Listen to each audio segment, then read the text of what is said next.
Oh, how about you, Agatha? How was the process of winning the 2019 SEA Games last year for you? It was a long process. I'm not unlike Jamie na pagtapos niya ng graduation, SEA Games Gold na agad. Mine was really difficult kasi nung January pa lang last year, sinabihan na kami na kung sino yung sasali sa SEA Games. So we had like 12 months to prepare. Tapos that time, I was still like 50-50 if I was gonna join or not. Kasi I get really pressured, you know. All of us, we all get pressured naman, diba, when it's for a competition.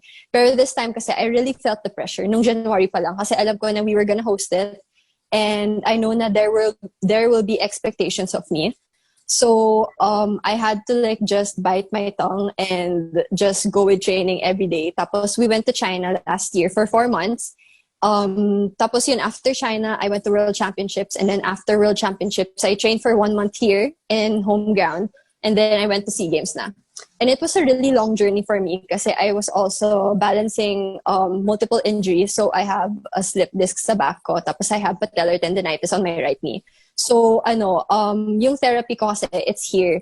Pero when I went to China, they had to do all sorts of things on me kasi they didn't know what my condition was, even though I tried to explain to them kasi they don't speak English. So yun, medyo nahirapan ako doon. And then they even accidentally like made me, like, in-acupuncture nila ako ng siguro mga 7 beses, like 7 times every day. So parang yung nangyari dun sa time na yun, I couldn't walk kasi super sakit. They triggered a nerve or something in my back. Yeah.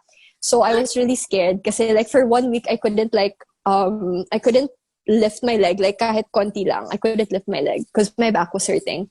So yun, that was a scary time for me. Pero ultimately, nung end na ng SEA Games, I pushed through and I'm really, really grateful kasi I'm grateful for the opportunity to even compete for SEA Games.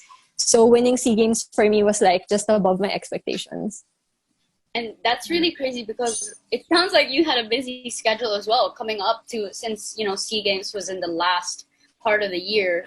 It was gearing towards the end of the year. So how did you not feel exhausted? And what really kept you going? And, I'm sure it was very tiring as well and having to train almost every day. How did you balance all that out? I think I didn't really perfectly balance it out. I think I just had to get through each day, like painfully slowly. Like I had to get through each day. Like when I wake up, alam ko na magta-training ako, I just have to go through that. Like baby steps lang siya talaga. You can't condition your mind to think na, okay, next week I'm gonna compete. I have to train like perfectly this week because your mind will go berserk. So I had to go through lang each day slowly, just enjoy my experiences, even though it's mostly bad and mostly painful. Pero in the end, I was really thankful kasi that's what made me stronger in the end sa SEA Games because SEA Games happened in December and I was able to gather a lot of my mental strength to go for that last push. And yun, I'm just happy that I did. I love that. That is such a very real answer. Like you just have to take it one step at a time, baby steps. Smart Sports Tiebreaker Podcast. She just knocked down a 3. She just scored the game-winning goal. So she did.